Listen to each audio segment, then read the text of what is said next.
Question. Kim, thank you for your videos. I have a question. You told me that you were shocked by a Holocaust movie when you were young. Now, after more than 40 years on a spiritual path, what point of view would you take on such an event? Not to react to it, but to remain in Buddhahood or Christhood? Yeah, well, what happened to me was that when I was probably about 13 years old, it was a bright spring day, sunny spring day, the birds were singing when I was riding my bike to school. And in about the third lesson we were suddenly asked to go over to the auditorium. There was an auditorium where we usually watched educational movies. And so I go over there, sit down, don't think anything about it, and all of a sudden this movie starts. It was about the Holocaust and especially Auschwitz. And we watched this movie for almost an hour, and then we were just let out. And I remember going back out into the sunshine, and I thought, how can the birds still be singing after this? Because it was such a shock to my being. I knew about the Holocaust, but I had never really seen it so graphically, with all of these piles of hair, skeletons, burned corpses, and all this stuff. So, so the amazing thing was, after we had watched the movie, it was just back to normal lessons. There was no talk about it, there was no processing it, which I think was really cruel and insensitive. But anyway, so the reason why I reacted very strongly to this was that I have empathy. Like most spiritual people I met, we have empathy with humanity. And I was just absolutely shocked. It was kind of like, you can have people that are totally focused on themselves. You can have people who have a more global awareness. And I always had a certain global awareness, and I think most spiritual people do. And I was just shocked that something like this could happen in the world. It was just an enormous shock to me. And so what has happened over the many years I've been on the spiritual path is that I have come to understand free will in a much deeper way than I did back then, when I was a child, obviously. But even in my early years of the spiritual path, I didn't really grasp the importance of free will. And so I've understood that, well, another important thing for me was this realization that the Earth is an unnatural planet. Because I think many spiritual people are avatars, as I explained in my series about the avatar psychology. And this means that deep within our minds, not consciously but subconsciously, we have this frame of reference. There are natural planets that we came from where something like the Holocaust or war could never happen. It just is unthinkable that people would do this to each other. And when we have this expectation, it's like we become even more shocked when we see these completely insane things that have happened on Earth. I mean, you look at Earth and it is literally insane what people have done to each other and are still doing to each other. It literally, I mean, it boggles the mind. And so for me, when I realized this distinction, there's an unnatural planets. And on unnatural planets, people are in the school of hard knocks. And this means that there are some people, they can't learn. Well, they can't learn from other people's mistakes, so they have to repeat the same mistake. They can't learn through ideas. They can't learn by being shown that this doesn't work, that harming others will harm yourself. They have to experience it physically. And that's where I said free will comes in, because on an unnatural planet like Earth, the only way that some people will learn is to take their free will to the extreme and see these very extreme consequences of it. And you see, for example, in Europe that most people really did learn a lesson from the Holocaust and went through a complete transformation that really has changed the way people look at themselves, look at others. There are certain things you cannot really imagine doing to others. And so I understood that this is the school of hard knocks. And what also helped me deal with this is that when I was a child, and for example, after I saw this Holocaust movie, I felt I have to do something to make sure this can never happen again.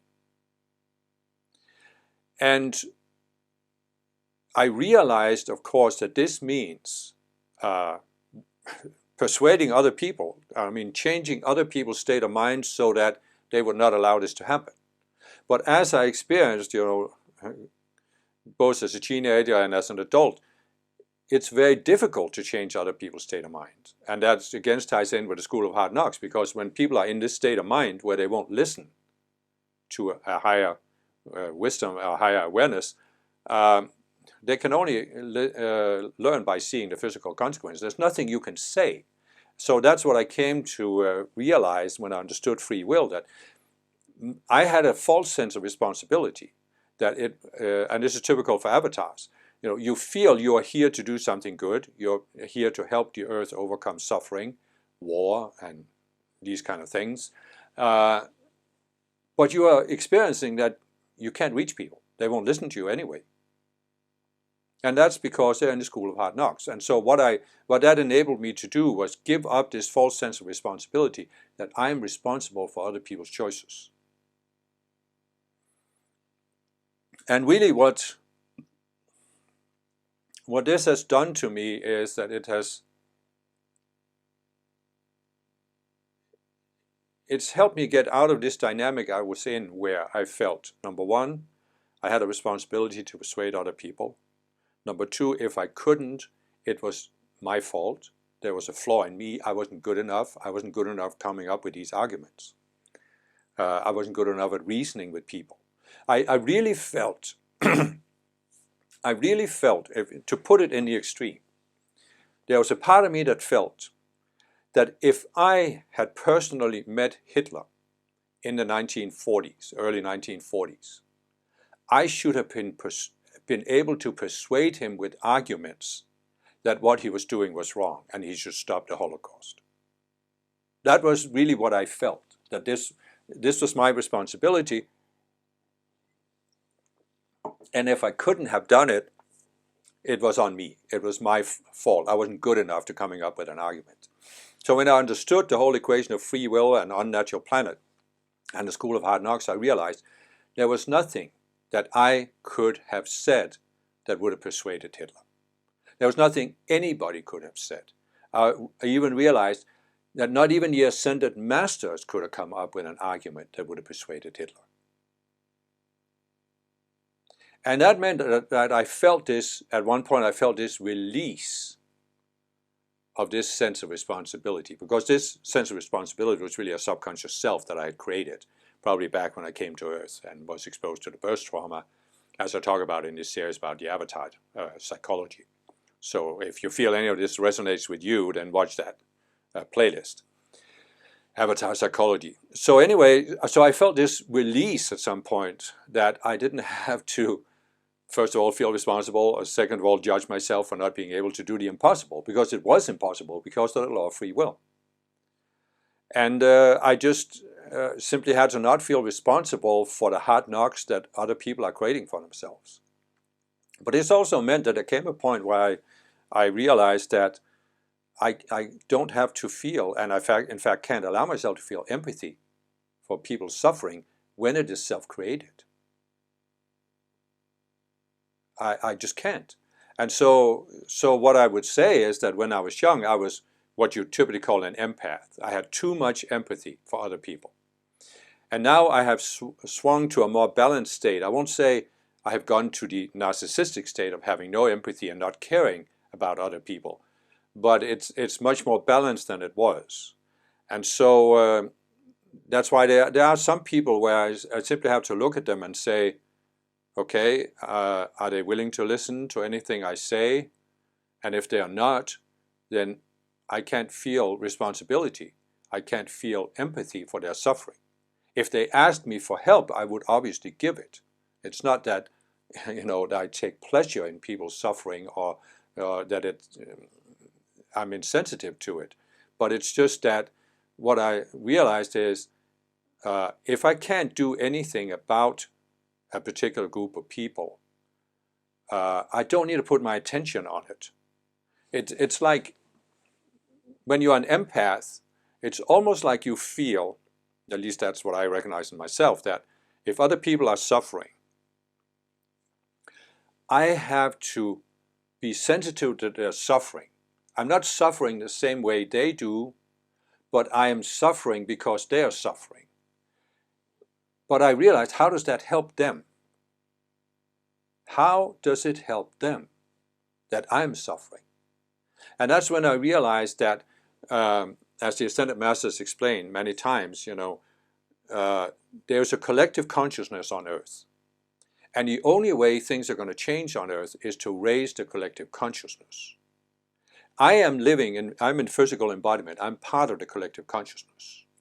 So I have two choices. I can let the collective consciousness pull me down, or I can raise my consciousness and pull up on the collective.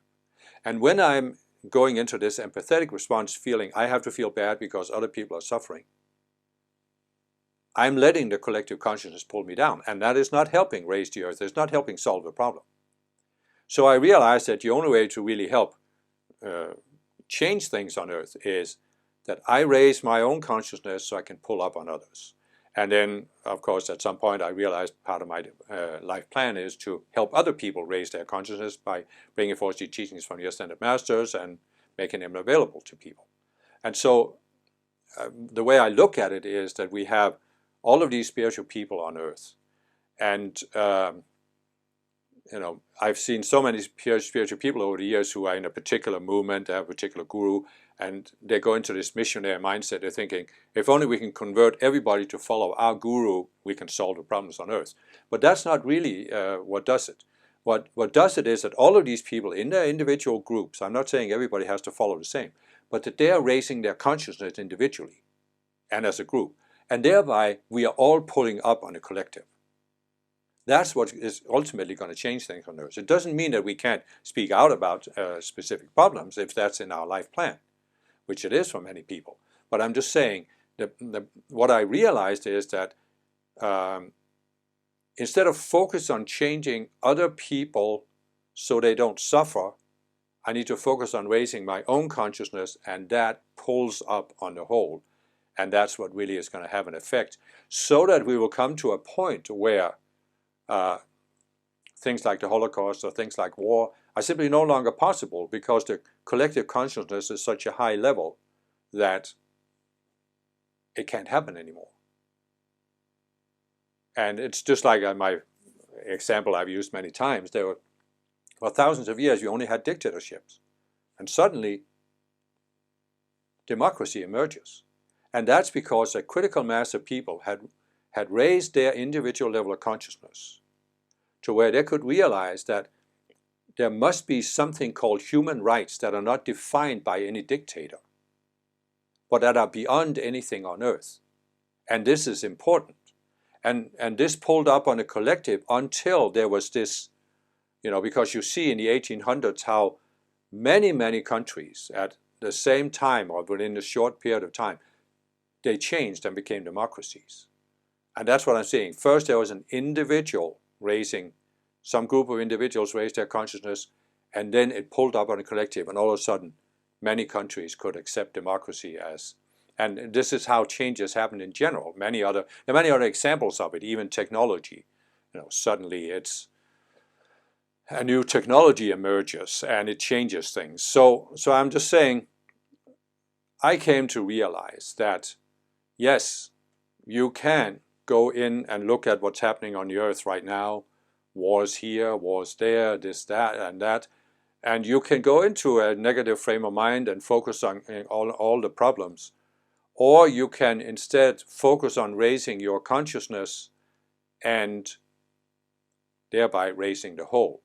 And I have chosen to do the latter, and it certainly gives you more peace of mind. It doesn't mean that I'm saying that people should ignore specific problems. As I said, we all have an individual life plan. So you need to tune into what is in your life plan. It may very well be that it's part of your plan to do something about a specific area of society, speak out about a certain problem. That could very well be. But I'm just saying, can you do this from a state of mind where you're focused on the deficit, on the problems, you're in a sort of a agitated state of mind, or can you raise your consciousness so you do it from a peaceful state of mind, where you have the inner peace? That means you can speak out without attachment, without anger, without blame, but just speak out neutrally.